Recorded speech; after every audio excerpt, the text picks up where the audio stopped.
अभी हम लोग का आईसीएसई क्लास 9 जावा का सेकेंड चैप्टर चल रहा है। 2 लेक्चर ऑलरेडी हुआ और पिछला लेक्चर थोड़ा कंफ्यूजिंग था क्योंकि वहां पे आपको बताया गया कि एक बाइट कोड का कॉन्सेप्ट बताया गया कि कभी भी जावा का प्रोग्राम जब ट्रांसलेट होता है, कंपाइल होता है, तो वो क्या करता है, बाइट कोड जनरेट करता है। फिर जेवीएम का बात किए, प्लेटफॉर्म इंडिपेंडेंट का बात किए, तो थोड़ा सा कंफ्यूजन हुआ होगा लास्ट में। तो अभी हम लोग क्या करेंगे, आगे के टॉपिक में उसी कंफ्यूजन को दूर करेंगे। फिर से थोड़ा सा एक ग्राउंड बना देते हैं हम आज के लिए कि हम लोग को पता है कि कोई भी प्रोग्रामिंग लैंग्वेज का कोड जो होता है, चाहे वो सी है, सी प्लस प्लस है, जावा है, पाइथन है, वो डायरेक्टली किसी कंप्यूटर पे रन नहीं हो सकता। उसको ट्रांसलेट करना पड़ता है मशीन लैंग्वेज में, और ट्रांसलेट करने के लिए हम लोग किसका यूज करते हैं, कंपाइलर या इंटरप्रेटर का। जावा में जनरली कंपाइलर यूज होता है। कंपाइलर क्या करता है, जब भी हम लोग कोई भी प्रोग्रामिंग लैंग्वेज को या जावा के प्रोग्राम को अगर हम लोग ट्रांसलेट करते हैं तो बाइट कोड में कन्वर्ट करता है। तो फिर इसका मतलब होता है कि बाकी लैंग्वेज किस में कन्वर्ट करता है। तो देखो, जावा आने के पहले एक बहुत बड़ा प्रॉब्लम था कि पहले जो प्रोग्राम ट्रांसलेट होता था वो अलग तरह से होता था, और अब जो ट्रांसलेट होता है जावा के अंदर वो अलग तरीके से होता है। जावा आने के पहले जो भी प्रोग्रामिंग लैंग्वेज यूज होता था, चाहे वो सी यूज होता था, सी प्लस प्लस यूज होता था, विजुअल बेसिक यूज होता था, कोबोल, फॉर्ट्रेन, एल्गोल, जो भी उस समय का जो भी हमारा उस समय का फेमस लैंग्वेजेस हुआ करता था, ज्यादा यूज होने वाला लैंग्वेजेस हुआ करता था, तो वो सब क्या करता था, वो अलग ढंग से प्रोग्राम को कंपाइल करता था। चाहे वो सी है, सी प्लस प्लस है, या फिर हमारा विजुअल बेसिक था, कोबोल था, फोर्ट्रेन था, तो ये इसका कंपाइलेशन अलग ढंग से होता था। अलग ढंग से क्या होता था, चलो समझाते हैं। जनरली अगर सी का एग्जांपल ले लो, सी प्लस प्लस का एग्जांपल ले लो, विजुअल बेसिक का एग्जांपल ले लो, तो कभी भी अगर उसका प्रोग्राम को कंपाइल किया जाता था तो वो जो ट्रांसलेट करता था मशीन कोड, वो प्लेटफॉर्म डिपेंडेंट होता था। वो क्या होता था, प्लेटफॉर्म डिपेंडेंट। प्लेटफॉर्म डिपेंडेंट का मतलब क्या हो गया, समझते हैं इसको। जो पुराना तरीका है, ऑर्डिनरी कंपाइलेशन प्रोसेस है, उसको समझते हैं। पहले प्लेटफॉर्म समझो किसको बोलते हैं। प्लेटफॉर्म हम पहले ही बताए थे कि platform is a combination of hardware and software. आपका कौन सा कंप्यूटर है, उस पर कौन सा प्रोसेसर है, उसका उस प्रोसेसर के हिसाब से उसका हार्डवेयर का आर्किटेक्चर होता है, और प्लस उसमें कौन सा ऑपरेटिंग सिस्टम है। प्लेटफॉर्म में इंपॉर्टेंट ज्यादा होता है ऑपरेटिंग सिस्टम। तो मान लो कि मार्केट में बहुत सारा ऑपरेटिंग सिस्टम होता है, जैसे लिनक्स ऑपरेटिंग सिस्टम है, विंडोज ऑपरेटिंग सिस्टम है, मैक ऑपरेटिंग सिस्टम है, यूनिक्स ऑपरेटिंग सिस्टम है। अगर मोबाइल में जाओगे तो वहां एंड्रॉयड ऑपरेटिंग सिस्टम होता है, वहां पे आईओएस ऑपरेटिंग सिस्टम होता है, सिम्बायन ऑपरेटिंग सिस्टम होता है। तो पुराना अगर मान लो कि अगर जावा आने से पहले क्या सिस्टम था, जावा आने से पहले यह सिस्टम था कि किसी भी सोर्स कोड को अगर आपको ट्रांसलेट कर रहा है तो ट्रांसलेट कहां करेंगे, कोड लिखेंगे कंप्यूटर पे, तो ट्रांसलेट भी कहां करेंगे, कंप्यूटर पे ही करेंगे। अब जिस कंप्यूटर पे आप ट्रांसलेट कर रहे हैं उस पे ऑपरेटिंग सिस्टम कौन है, हो सकता है कि उस पर ऑपरेटिंग सिस्टम लिनक्स हो सकता है उस पर ऑपरेटिंग सिस्टम विंडोज हो सकता है उस पर ऑपरेटिंग सिस्टम मैक हो। तो होता क्या है कि सपोज मान लो हमको सी प्लस प्लस का हम लोग एक प्रोग्राम बनाए, तो सी प्लस प्लस का प्रोग्राम अगर किसी कंप्यूटर पे बनाए, सपोज विंडोज पे बनाए, तो अगर विंडोज पे बना के अगर उसको ट्रांसलेट करना, कंपाइल करना, तो उसके लिए आपको कंपाइलर का जरूरत पड़ता है। अब अगर आप कंपाइलर कहीं से भी लाते, सपोज नेट से ही आप कंपाइलर डाउनलोड करते हैं सी प्लस प्लस का, जब सी प्लस प्लस का नेट से आप कंपाइलर डाउनलोड करने जाएंगे तो वहां आपको बताना पड़ता है कि ये कंपाइलर कौन से प्लेटफॉर्म पे इंस्टॉल होगा, कौन सा ऑपरेटिंग सिस्टम पे इंस्टॉल होगा। तो मान लीजिए कि अगर आपका विंडोज वाला लैपटॉप है या कंप्यूटर है, तो आप वहां पे कौन सा कंपाइलर डाउनलोड करते हैं, विंडोज वाला, ठीक है। अगर आपके पास लिनक्स वाला कंपाइलर है तो आप वहां कौन सा कंपाइलर डाउनलोड करते हैं, लिनक्स वाला। अगर आपके पास मैक वाला है तो आप किसका डाउनलोड करते हैं, मैक का। मतलब हर ऑपरेटिंग सिस्टम पे एक ही लैंग्वेज है, सी प्लस प्लस ही है, लेकिन उसका कंपाइलर अलग अलग होगा। क्यों अलग अलग होगा वो समझते हैं।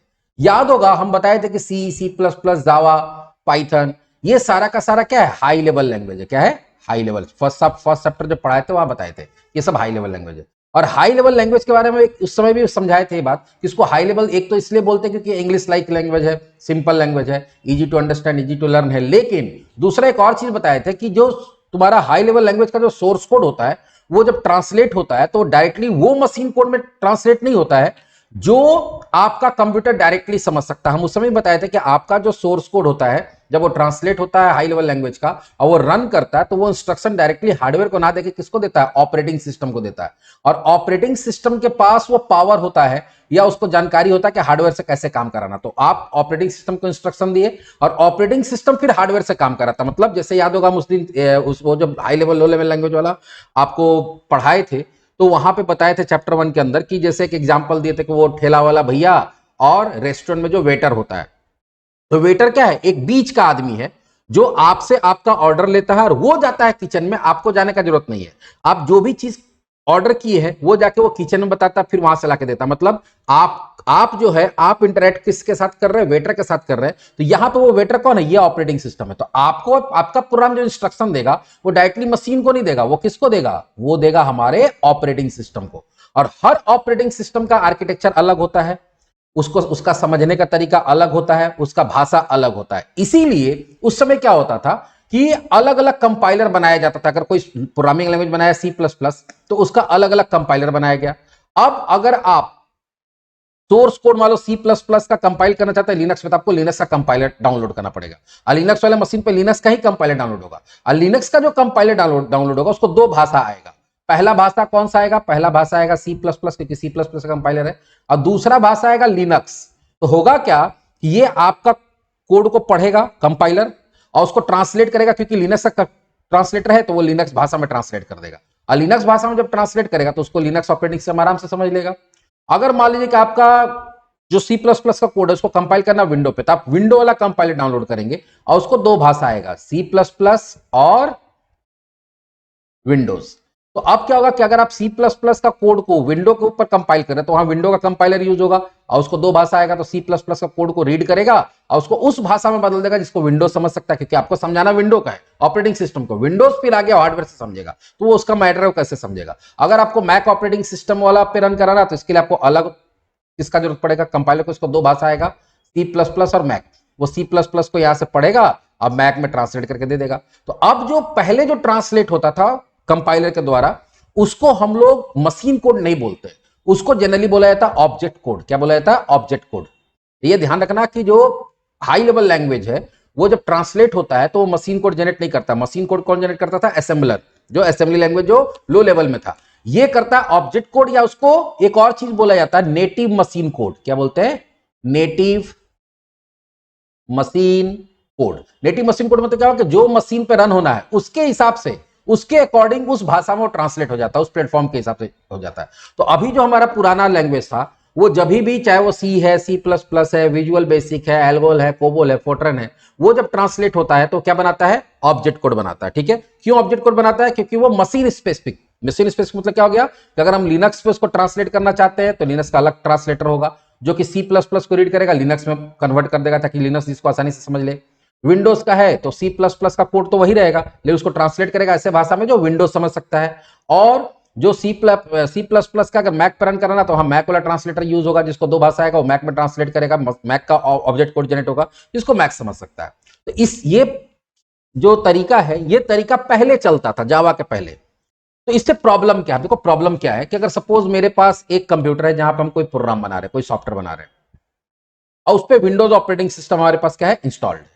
तो विंडोज ऑपरेटिंग सिस्टम इंस्टॉल है, हम C++ का कोड लिख रहे हैं, तो हमको C++ का क्या करना पड़ेगा, कंपाइलर डाउनलोड करना पड़ेगा। C++ का कंपाइलर ही क्योंकि विंडोज पे इंस्टॉल होगा, C++ का जो विंडो वाला कंपाइलर वही विंडो पे इंस्टॉल होगा, लिनक्स वाला और मैक वाला इंस्टॉल नहीं हो सकता है। तो अब उसको इंस्टॉल कर लिया, अब उसको जब ट्रांसलेट करेंगे तो ये ऐसा ऑब्जेक्ट कोड बनाएगा जो सिर्फ विंडोज समझ सकता है। मतलब क्या होगा कि अगर वो सॉफ्टवेयर विंडोज पे बना हुआ है और वो सॉफ्टवेयर को या उस प्रोग्राम को हम लिनक्स पे लेके जाएंगे और वहां रन कराने की कोशिश करें तो नहीं समझेगा। क्यों, क्योंकि वो इंस्ट्रक्शन देगा विंडो के भाषा में जिसको लिनक्स नहीं समझ पाएगा, या वो उसको मैक नहीं समझ पाएगा। अगर हम मैक पे ट्रांसलेट करके बनाए हैं तो उसको सिर्फ मैक समझेगा। अगर वो प्रोग्राम को हम ले जाते हैं विंडोज पे, उसको ले जाते हैं लिनक्स पे, तो उसको लिनक्स समझ नहीं पाएगा। क्यों, क्योंकि सबका फॉर्मेट अलग होता है। थोड़ा सा और डीप में जाते हैं तो एक एग्जांपल देते हैं कि अगर मान लो तुम C++ के प्रोग्राम को कन्वर्ट करते हो, कंपाइल करते हो किस पे, विंडो पे, तो एक फाइल बनाता है .exe या .dll। ये एक्सटेंशन होता है किसका, ऑब्जेक्ट कोड फाइल का। और EXEDLL सिर्फ विंडो पे रन कर सकता है। EXEDLL को लिनक्स रिकॉग्नाइज नहीं कर सकता, उसको समझ नहीं सकता, उसको मैक नहीं समझ सकता है। अगर लिनक्स पे कंपाइल करोगे तो उसका फाइल बनता है .bin। अब बिन को सिर्फ लिनक्स समझ सकता है, विंडो और मैक नहीं समझ सकता था। ऐसी मैक का भी कोई फॉर्मेट होगा। तो यहां पे क्योंकि फॉर्मेट सीधे ऑपरेटिंग सिस्टम को टारगेट के लिए होता है, इसलिए इसको क्या बोला जाता है, इस तरह का लैंग्वेज को प्लेटफॉर्म डिपेंडेंट लैंग्वेज बोलते हैं। प्लेटफॉर्म डिपेंडेंट का मतलब क्या हो गया कि जिस प्लेटफॉर्म पे उसको ट्रांसलेट किया जाएगा, कंपाइल किया जाएगा, वो सिर्फ और सिर्फ उसी प्लेटफॉर्म पे रन करेगा, उसी पे डिपेंडेंट है, किसी दूसरे प्लेटफॉर्म पे रन नहीं करेगा। तो अब इससे प्रॉब्लम क्या है, इससे प्रॉब्लम क्या है, ठीक है, हो रहा तो हो रहा है, कोई दिक्कत नहीं है। इससे प्रॉब्लम क्या है, जैसे मान लो कोई सॉफ्टवेयर बनाने वाली कंपनी है, अब वो एक गेम बना रहा हो, क्या बना रहा है, गेम।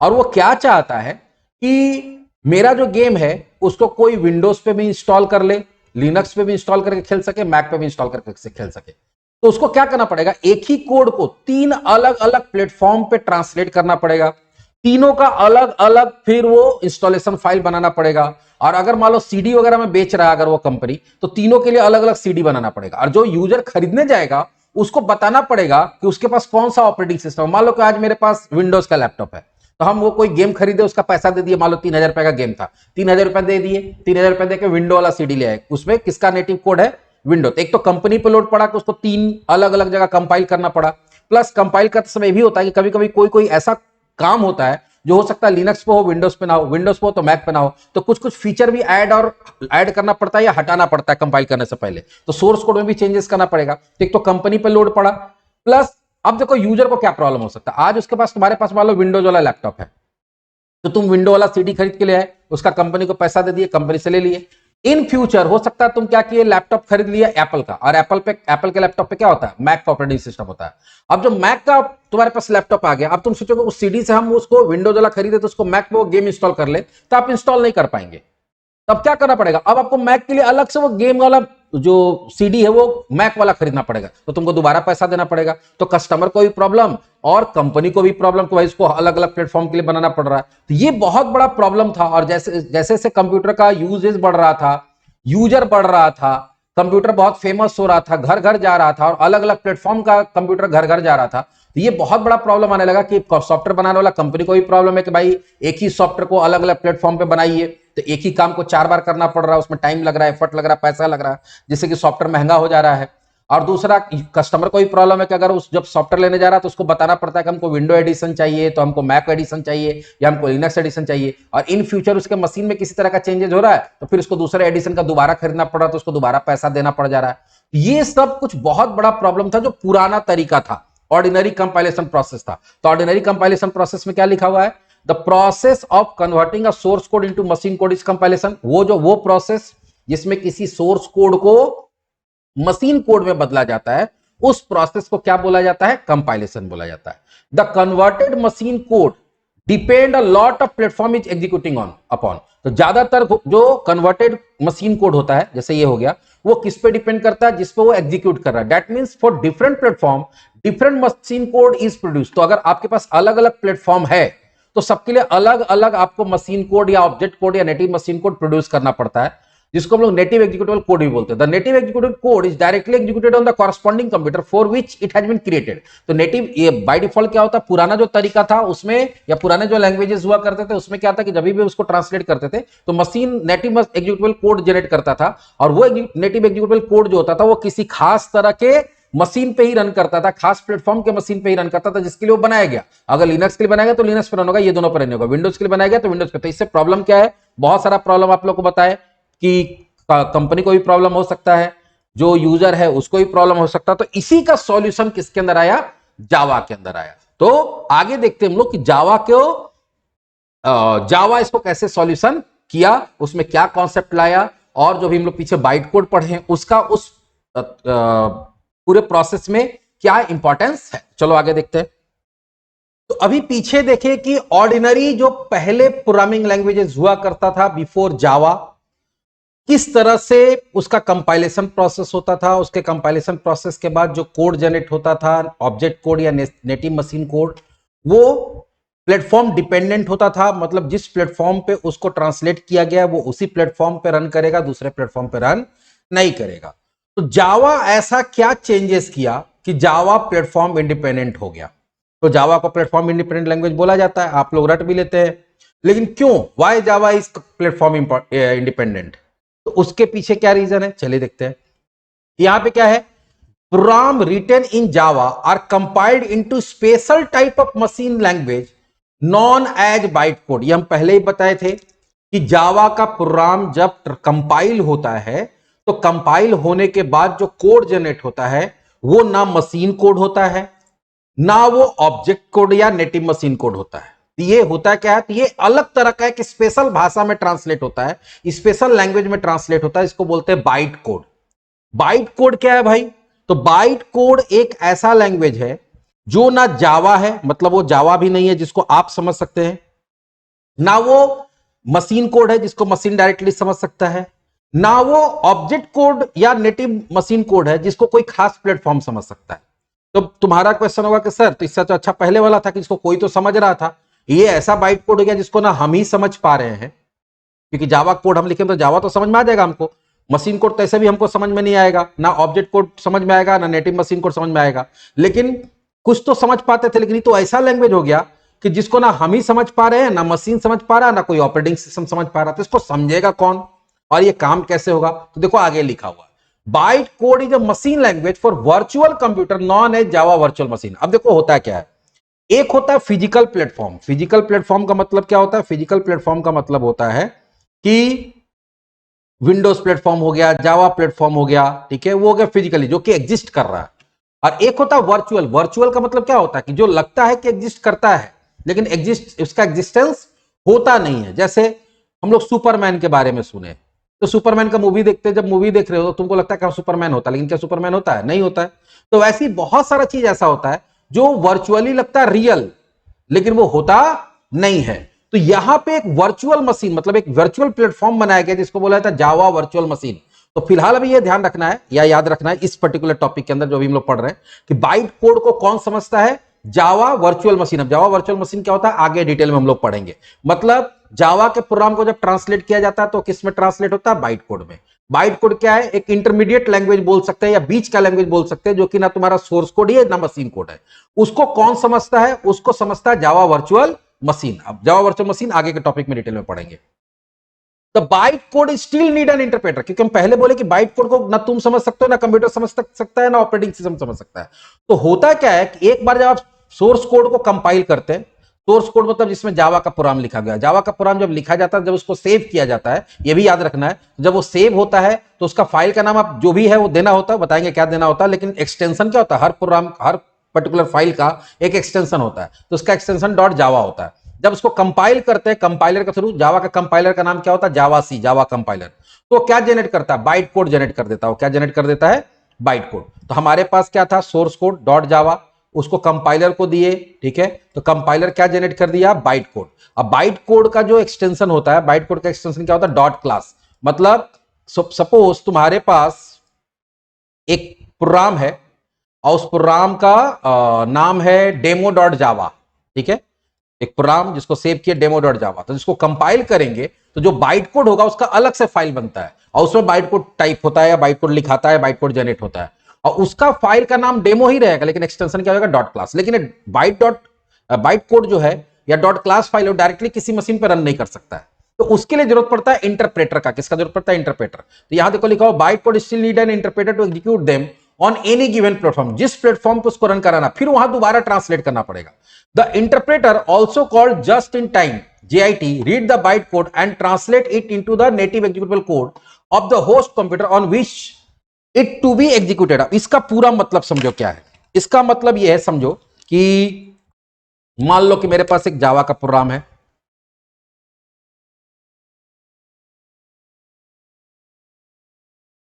एक जावा का प्रोग्राम है मेरे पास, ठीक है, उसको हम कंपाइल किए, कंपाइलर को देके तो वो जनरेट कर दिया क्या? Byte code. अब ये बाइट कोड एक ऐसा लैंग्वेज है जिसको डायरेक्टली कोई समझ नहीं सकता, तो इसको भी तो ट्रांसलेट करना पड़ेगा। इसको ट्रांसलेट करने के लिए देना पड़ेगा जेवीएम को। किसको देना पड़ेगा? जेवीएम। और जेवीएम फिर देखेगा कि ये कौन से प्लेटफॉर्म पे इसको रन कराया जा रहा है। अगर सपोज इस कोड को कहां रन कराया जा रहा है? विंडोज पे, तो ये बाइट कोड को ट्रांसलेट किसमें कर देगा? विंडो पे। तो कंपाइल होगा और कंपाइल होने के बाद बाइट कोड जनरेट हुआ, जब जब प्रोग्राम को रन कराएंगे तब तक वो इंटरप्रेट होगा। मतलब अब बाइट कोड को पढ़ेगा कौन? पढ़ेगा जेवीएम। और जेवीएम फिर किसको देगा? ऑपरेटिंग सिस्टम को देगा। और ऑपरेटिंग सिस्टम को देने से पहले वो चेक करेगा यहां कौन सा ऑपरेटिंग सिस्टम है। अगर यहां पे विंडो है तो वो विंडो में कन्वर्ट करके दे देगा। अगर यहाँ पे यूनिक्स है तो यूनिक्स में कन्वर्ट करके दे देगा। अब ये जेवीएम क्या होता है आगे बताएंगे। मतलब यहाँ पे आपका बाइट कोड रन होते समय फिर ट्रांसलेट होता है। वहां पे एक बार ट्रांसलेशन होगा, यहां 2 बार होगा। यहां पे एक बार होगा कंपाइलेशन, जो कंपाइल करके किसको दे देगा, कंपाइल करके क्या जनरेट कर देगा, बाइट कोड। और दोबारा जब बाइट कोड को रन कराया जाएगा तो बाइट कोड दोबारा ट्रांसलेट होगा जेवीएम के द्वारा, और फिर वो मशीन को जाएगा। और मशीन में जो भी ऑपरेटिंग सिस्टम है, जो भी प्लेटफॉर्म है, अगर विंडो प्लेटफॉर्म है तो वो जेवीएम क्या करेगा, उसको विंडो में ट्रांसलेट कर देगा। अगर उसमें लिनक्स प्लेटफॉर्म है तो लिनक्स में ट्रांसलेट करके दे देगा। और यहां पे एक और टर्म यूज किया गया जेआईटी, ध्यान से देखोगे, जस्ट इन टाइम कंपाइलर बोलते हैं इसको। तो जेवीएम के अंदर बहुत सारा चीज रहता है। इसमें एक होता है जेआईटी। जेवीएम एक कंप्लीट पैकेज है, एक प्रोग्राम है जिसके अंदर बहुत सारा छोटा छोटा प्रोग्राम होता है। जिसमें एक प्रोग्राम होता है JIT, just in time compiler बोलते हैं उसको। तो ये जेआईटी को देता है। तो तुम्हारा जैसे मान लो कंपाइलर, नॉर्मल कंपाइलर प्रोग्राम को कंपाइल किया, बाइट कोड जनरेट हो गया। बाइट कोड में क्या हो गया, वो स्टोर हो गया डॉट क्लास फाइल में। जब हम लोग प्रोग्राम को बोलेंगे चलो अभी ये सॉफ्टवेयर को रन कराओ, तो जैसे ही रन कराएंगे तो ये हर कंप्यूटर पे एक जेवीएम होता है। वो जेवीएम क्या होता है, एक्टिवेट हो जाता है। और जेवीएम एक्टिवेट होगा तो जेवीएम के अंदर एक प्रोग्राम होता है जेआईटी, जो उसका काम क्या होगा, ये बाइट कोड है तो इसमें से एक एक लाइन को, बाइट कोड को रीड करेगा और उसको उसी भाषा में समझाएगा जो भाषा समझता है वो ऑपरेटिंग सिस्टम जिस पे ये प्रोग्राम रन कर रहा है। अगर विंडो पे रन कर रहा है तो एक लाइन रीड किया, विंडो की भाषा में उसको समझा दिया। दूसरा लाइन रीड किया, उसको विंडो की भाषा में समझा दिया। तीसरा लाइन रीड किया तो विंडो की भाषा में समझा दिया। मतलब यहाँ पे डबल ट्रांसलेशन होगा। एक ट्रांसलेशन होगा Java code to byte code, और एक होगा byte code to object code या नेटिव मशीन कोड। और वो byte code to native machine code कौन करेगा, तुम्हारा जेवीएम करेगा। और जेवीएम के अंदर भी एक कंपोनेंट होता है जेआईटी, जो आगे बताएंगे। तो the byte code still need an interpreter to execute them on any given platform. ये जो बाइट कोड है उसको रन कराने के लिए भी एक इंटरप्रेटर का जरूरत पड़ता है। The interpreter also called the JIT. जो इंटरप्रेटर होगा, जो ट्रांसलेट करेगा, कौन करेगा, जेआईटी, जो किसका पार्ट होता है, जेवीएम के अंदर होता है। Read the byte code and translate it to the native executable code of the host. Host मतलब क्या हो गया, जिस कंप्यूटर को रन कर रहा है वो उसका होस्ट है। तो वो जो भाषा समझता है उस भाषा में उसको क्या करता है, ट्रांसलेट करके दे देता है। लेकिन अब हमको यहां पे समझना पड़ेगा कि भाई ये होता कैसे है, जेवीएम क्या होता है, ये काम कैसे होता है। देखो यहाँ पे एक डायग्राम बनाया है। ये मान लो सोर्स कोड है। हम बोले थे सोर्स कोड का एक्सटेंशन क्या होता है, डॉट जावा। तो तुम एक जावा का कोड लिखे डेमो डॉट जावा नाम से सेव कर दिए। उसको आप किसको दे देंगे, कंपाइलर को। तो कंपाइलर को देंगे तो कंपाइल कर देगा। पहले क्या होता था कि जो कंपाइल होता था डायरेक्टली मशीन के लैंग्वेज में हो जाता था, जो नेटिव ऑब्जेक्ट कोड बोलते हैं या ऑब्जेक्ट कोड बोलते हैं। यहां पे नेटिव ऑब्जेक्ट कोड में ना कन्वर्ट होकर बीच का लैंग्वेज, इंटरमीडिएट लैंग्वेज में कन्वर्ट होगा। इसको क्या बोलते हैं, बाइट कोड बोलते हैं। यहां तक तो हो गया। अब क्या है कि इस बाइट कोड को अगर हमको विंडो वाले ऑपरेटिंग सिस्टम पर रन कराना है कंप्यूटर पे, या लिनक्स वाले पर रन कराना है, कि यूनिक्स वाले पर रन कराना है, या मैक वाले पर रन कराना है। अब प्रॉब्लम क्या है कि बाइट कोड एक ऐसा कोड है तो जिसको सिर्फ जावा का मशीन समझ सकता है। मतलब जावा का जो मशीन है, जो जावा आर्किटेक्चर पे बना हुआ, वो समझ सकता है। लेकिन विंडो तो जावा का मशीन नहीं है। विंडो तो अलग प्लेटफॉर्म है, लिनक्स अलग प्लेटफॉर्म है, यूनिक्स अलग प्लेटफॉर्म है, मैक अलग प्लेटफॉर्म है। तो यहां कैसे रन कर सकता है। तो जावा का मशीन तो सब जगह अवेलेबल होगा नहीं।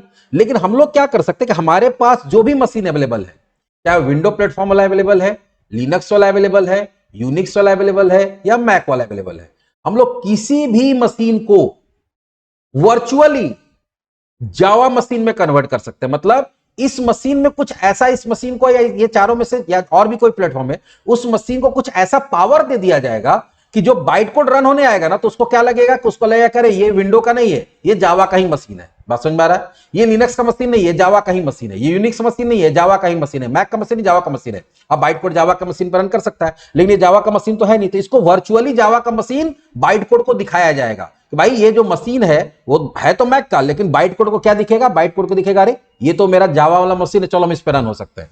अब ये जेवीएम काम कैसे करता है वो समझो। तो होगा क्या कि आप एक जावा का प्रोग्राम बनाए, कंपाइल कर दिया, बाइट कोड जनरेट हो गया। अब अगर किसी भी मशीन पे उसको रन कराना है तो उस मशीन को जेवीएम बनाना पड़ेगा। उस मशीन को क्या बनाना पड़ेगा, जेवीएम। डायरेक्टली रन नहीं होगा, अभी भी रन नहीं होगा। उस मशीन को जेवीएम बोले ना कि इसको एक्स्ट्रा पावर देना पड़ेगा। अब एक्स्ट्रा पावर कैसे देते हैं, तो एक्स्ट्रा पावर देने के लिए जावा क्या करता है, जावा के पास एक सॉफ्टवेयर होता है। जावा आपको एक प्रोग्राम देता है, जैसे कंपाइलर एक सॉफ्टवेयर है, उसको इंस्टॉल करना पड़ेगा आपको। किस लिए, प्रोग्राम को ट्रांसलेट करने के लिए। उसी तरह से अगर आप चाहते हैं कि जैसे मान लो कि तुम सोर्स कोड लिखे, अब चाहते हो कि बाइट कोड में कन्वर्ट हो, तो आपको एक जावा का कंपाइलर इंस्टॉल करना पड़ता है। एक तो कंपाइलर अपने मशीन पे इंस्टॉल किया तो क्या कर दिया, वो आपका बाइट कोड जनरेट कर दिया। अब बाइट कोड को कहां रन कराना है, आपको विंडो पे रन कराना है। तो आपको विंडो ऑपरेटिंग सिस्टम पे एक और सॉफ्टवेयर रन कराना पड़ता है, इसका नाम होता है JRE, जावा रन टाइम इन्वायरमेंट। ये सारा फुल फॉर्म हम लिखवा देंगे, ठीक है। जावा रन टाइम इन्वायरमेंट।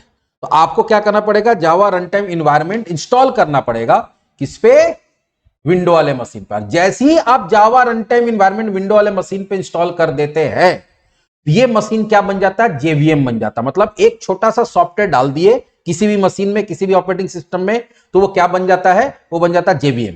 तो जेवीएम क्या है, कॉन्सेप्ट है, फिजिकली एग्जिस्ट नहीं करता है।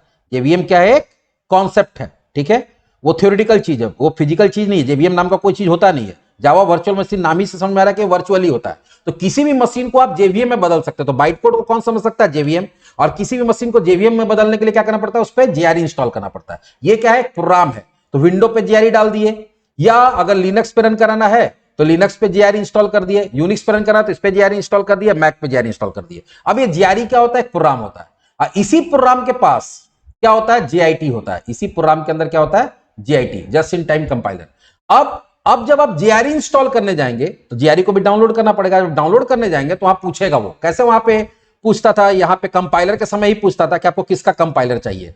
तो वैसे यहां पे वो पूछेगा कि किसका जेआईटी चाहिए, जेआरई चाहिए। तो आप बोलिए कि हमको विंडो वाला जेआरई चाहिए। किसका चाहिए, विंडोज को हमको जेवीएम बनाना है, तो उसको विंडोज वाला जेआरई चाहिए। विंडोज का जो जेआरई होगा उसको दो लैंग्वेज आएगा, एक लैंग्वेज आएगा बाइट कोड और दूसरा लैंग्वेज आएगा विंडोज। तो जैसे ही इस मशीन पे हम जेआरई डाल देंगे तो उसको दो भाषा आने लगेगा, एक आने लगेगा कौन सा, बाइट कोड, एक विंडोज। अब बाइट कोड को जैसे ही हम लोग विंडो पे रन कराने जाएंगे तो क्या होगा, जेआरई क्या हो जाएगा, एक्टिवेट हो जाएगा, और उसके अंदर का जेआईटी एक्टिवेट हो जाएगा। और जेआईटी क्या करेगा, उसको बाइट कोड आता है तो बाइट कोड पढ़ेगा और उसको विंडो में ट्रांसलेट करके किसको दे देगा, विंडो को। तो विंडो को जो भाषा में चाहिए वही भाषा मिल रहा है, भले वो बाइट कोड में है, लेकिन विंडो तक पहुंचने के पहले बीच में एक आदमी बैठ गया जो क्या कर रहा है, बाइट कोड को पढ़ पढ़ के और विंडो में ट्रांसलेट कर करके विंडो को बताते चला जा रहा है। विंडो को समझ में आ जाएगा कि मेरा क्या इंस्ट्रक्शन है, वो काम करा लेगा। अगर आप लिनक्स पे अगर बाइट कोड को रन कराना चाहते हैं, जावा को प्रोग्राम को रन कराना चाहते हैं, तो आपको क्या करना पड़ेगा, लिनक्स वाला जेआरई इंस्टॉल करना पड़ेगा। और लिनक्स वाला जेआरई को क्या पता रहेगा, लिनक्स वाला जेआरई को पता रहेगा दो भाषा।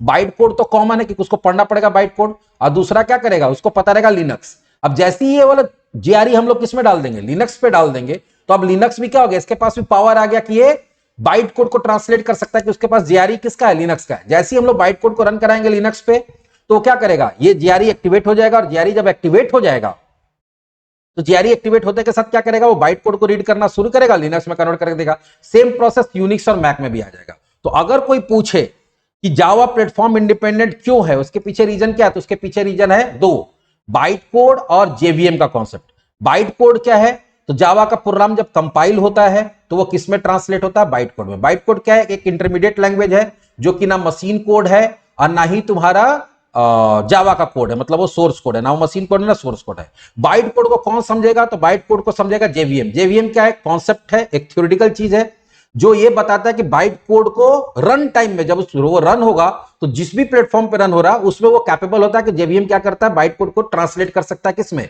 जो भी तुम्हारा अंडरलाइंग प्लेटफॉर्म है, चाहे वो विंडो है, लिनक्स है, यूनिक्स है या मैक है, उसमें वो ट्रांसलेट करके दे सकता है। लेकिन अब कोई भी मशीन को जेवीएम बनाएंगे कैसे, या उसमें जेवीएम का पावर लाएंगे कैसे, तो उसके लिए आपको किसको इंस्टॉल करना पड़ता है, हर ऑपरेटिंग सिस्टम का अपना एक जेआरई आता है जो जावा कंपनी बना के देता है। तो अगर जिस भी कंप्यूटर पे आपको बाइट कोड को रन कराना उस पर जेआरई डाल दीजिए। तो अब इससे देखो फायदा क्या है, फायदा यह है कि मान लो कि अब देखो जो प्रॉब्लम था उसको समझते हैं कि कंपनी के लिए कैसे फायदा। कंपनी के लिए यह फायदा है कि वो एक गेम बनाया, गेम बना के उसको ट्रांसलेट कर दिया, तो उसका क्या होगा, गेम का बाइट कोड आ गया। अब तुमको जिस भी कंप्यूटर में बाइट कोड रन कराना है उस बाइट कोड को उस कंप्यूटर पे डाल दो, चाहे विंडो पे डाल दो, चाहे लिनक्स पे डाल दो, चाहे यूनिक्स पे डाल दो, चाहे मैक पे डाल दो, ठीक है। लेकिन जब उसको रन कराने जाएगा तो चारों में से किसी पर रन नहीं करेगा, क्यों, क्योंकि चारों अभी जेवीएम नहीं है। तो जब भी जावा का सॉफ्टवेयर आपको रन कराना होता है तो आप जब जावा का सॉफ्टवेयर इंस्टॉल करेंगे, जैसे गेम को इंस्टॉल करेंगे ना, तो गेम के साथ ही क्या आता है, उसका जेआरई आता है। तो आप जब किसको इंस्टॉल करिएगा, उस गेम को इंस्टॉल करिएगा, उसी के साथ साथ उसका जेआरई भी इंस्टॉल हो जाएगा, या आप चाहे तो इंटरनेट से अलग से भी डाउनलोड करके डाल सकते हैं। तो होगा क्या कि आप गेम इंस्टॉल करेंगे उसके साथ उसका जेआरई इंस्टॉल हो गया। जेआरई जैसे इंस्टॉल हो गया तो वो कंप्यूटर मेरा क्या बन गया, जेवीएम बन गया। और जेआरई मान लो विंडो पे इंस्टॉल हुआ है तो बाइट कोड को पढ़ेगा और उसको किसमें कन्वर्ट कर देगा, विंडो में। अगर जेआरई मेरा गेम मेरा इंस्टॉल हुआ लिनक्स पे तो उसके साथ लिनक्स वाला जेआरई इंस्टॉल हो गया होगा।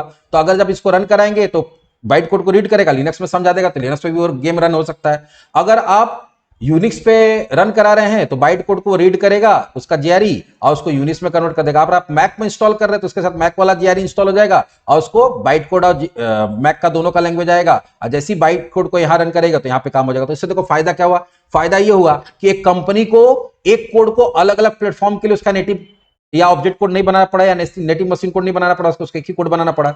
यूजर जो है आज मान लो उसके पास विंडोज ऑपरेटिंग सिस्टम है तो विंडो पे इंस्टॉल किया तो विंडो पे गेम का कोड के साथ विंडो वाला जीआरई इंस्टॉल हो गया। कल के अगर वो लैपटॉप चेंज करता है मैक पे डालता है तो वही सीडी से जब वो मैक पे इंस्टॉल करेगा तो क्या होगा, क्योंकि जो गेम वाला सीडी रहेगा उसमें सारा जीआरई रहता है तो गेम का बाइट कोड के साथ में उसके साथ किसका जीआरई इंस्टॉल हो जाएगा, मैक वाला। तो वही सीडी से ये भी यहां भी रन हो जाएगा तो यहां भी रन हो जाएगा तो उसको दोबारा खरीदना नहीं पड़ेगा। और यहां पे क्या हुआ कि हम एक ही प्रोग्राम को लिख के एक बार कंपाइल करके उसको किसी भी प्लेटफॉर्म पे रन करा सकते हैं with the help of JVM. और जेवीएम के अंदर क्या रहता है, जीआरई रहता है, और जीआरई के अंदर क्या होता है, जीआईटी होता है, जो यहां पे देखो बताया गया। जेवीएम क्या है, जेवीएम का फुल फॉर्म होता है जावा virtual machine is a core part of Java. Java JVM के बिना काम ही नहीं कर सकता है। that allow Java program to run on any device or operating system, जो ये अलाउ करता है कि जावा का प्रोग्राम किसी भी मशीन पे रन कर सकता है, किसी भी डिवाइस पे रन कर सकता है। Java is a virtual machine that execute Java bite code and convert it into the machine level instruction. तो मान लो देखो तुम्हारा बाइट कोड है, बाइट कोड को कौन पढ़ेगा, जेवीएम। जेवीएम के अंदर कौन उसको ट्रांसलेट करेगा, जेआईटी। जेआईटी ट्रांसलेट करके किसको दे देगा, मशीन को दे देगा। जेवीएम के अंदर और भी बहुत सारा कंपोनेंट होता है, जैसे होता है बाइट कोड वेरीफायर, जेआईटी होता है, मेमोरी मैनेजमेंट होता है, लेकिन जो इसमें मेन काम जो ट्रांसलेशन का कौन करता है, जेआईटी। तो आपको फुल फॉर्म किसका किसका याद रखना है, फुल फॉर्म याद रखना है आपको सबसे पहले जेवीएम का। जेवीएम का फुल फॉर्म क्या होता है, जेवीएम का फुल फॉर्म होता है जावा वर्चुअल मशीन, पहला वो याद रखना है। दूसरा फुल फॉर्म किसका याद रखना है, पहला हो गया जेवीएम का, कलर चेंज करने दो। पहला आपको फुल फॉर्म याद रखना है जेवीएम जावा वर्चुअल मशीन। दूसरा किसका करना है, JIT just in time compiler. तीसरा करना है जेआरई जावा रन टाइम इन्वायरमेंट। ठीक है, तो ये पूरा का पूरा बाइट कोड का और जेवीएम का कॉन्सेप्ट है। तो अगर आपको कोई ये पूछे कि why Java is platform independent, तो इसलिए है because it can run on any platform. इसलिए वो क्या है, वो कोई भी प्लेटफॉर्म पर उसका कोड रन कर सकता है, इसलिए वो प्लेटफॉर्म इंडिपेंडेंट है। कैसे किसी भी जावा को प्लेटफॉर्म इंडिपेंडेंट कैसे बोला जा सकता है कि वो है, वो कैसे काम करता है, तो ये काम कैसे करता है, तो जब भी हम लोग जावा का प्रोग्राम को कंपाइल करते हैं तो वो सबसे पहले किस में कन्वर्ट होता है, बाइट कोड में होता है। और फिर बाइट कोड को रन कराने के लिए कंप्यूटर पे जीआरई डालना होता है। जीआरई के साथ क्या होता है, जेआईटी इंस्टॉल हो जाता है, जो क्या करता है जब भी प्रोग्राम को रन कराया जाएगा तो उस प्लेटफॉर्म, जो भी प्लेटफॉर्म पर रन कराया जा रहा है उसका जीआरई एक्टिवेट होता है, जीआरई के अंदर जेआईटी एक्टिवेट हो जाता है। और जैसे एक्टिवेट होता है तो बाइट कोड को जब जाएगा उसके पास तो बाइट कोड को मशीन कोड में या जो बोलो ऑब्जेक्ट कोड में ट्रांसलेट करके ऑपरेटिंग सिस्टम को दे देगा और ऑपरेटिंग सिस्टम अपना काम कर लेगा। और इसमें किसका, इसमें जो वर्चुअली जो या कॉन्सेप्चुअली क्या यूज होता है, जेवीएम यूज होता है। तो जेवीएम का मतलब क्या होगा, जावा वर्चुअल मशीन। पहले जावा मशीन समझो, जावा मशीन ऐसा मशीन होता है जो जावा के प्रोग्राम को रन करा सकता है। तो जावा मशीन तो हमारे पास है नहीं, तो इसी मशीन को वर्चुअली मतलब बाइट कोड को ऐसा आभास होगा कि ये जावा का ही प्लेटफॉर्म है, तो बीच में क्या बैठा दिया गया, एक ट्रांसलेटर बैठा दिया गया जो कि है तुम्हारा जेआरई। जेआरई के अंदर कौन है, जेआईटी, मतलब उसमें जेआरई इंस्टॉल कर देंगे तो ये मशीन वर्चुअली जावा मशीन की तरह काम करने लगेगा और आपका बाइट कोड मशीन तक कैसे जो भी प्लेटफॉर्म है उसके अकॉर्डिंग वो ट्रांसलेट होके जाने लगेगा। तो ये तुम्हारा मेन कॉन्सेप्ट है किसका, प्लेटफॉर्म इंडिपेंडेंट का, बाइट कोड का। अब इसमें याद रखने वाला हम बोले कि तुमको क्या क्या चीज याद रखना, तो पहले तो फुल फॉर्म्स याद कर लो। दूसरा याद क्या करना है, अगर एग्जामिनेशन पॉइंट ऑफ व्यू देखो ये हम समझाएं इसलिए कि तुमको कॉन्सेप्ट समझ में आ जाए। स्कूल लेवल पर अगर नहीं भी समझ में आ रहा तो कोई लेना देना नहीं है, तुमको खाली ये ध्यान क्या रखना है, 3-4 चीज ध्यान रखना है। अगर कोई तुमसे पूछे कि कंपाइलर क्या होता है, तो कंपाइलर एक तरह का स्पेशल प्रोग्राम होता है जिसका काम क्या होता है, इसका काम होता है तुम्हारे सोर्स कोड को, सोर्स मतलब किसी भी प्रोग्रामिंग लैंग्वेज में लिखे गए कोड को मशीन कोड में या नेटिव ऑब्जेक्ट कोड में कन्वर्ट करना, तो वो कंपाइलर हो गया।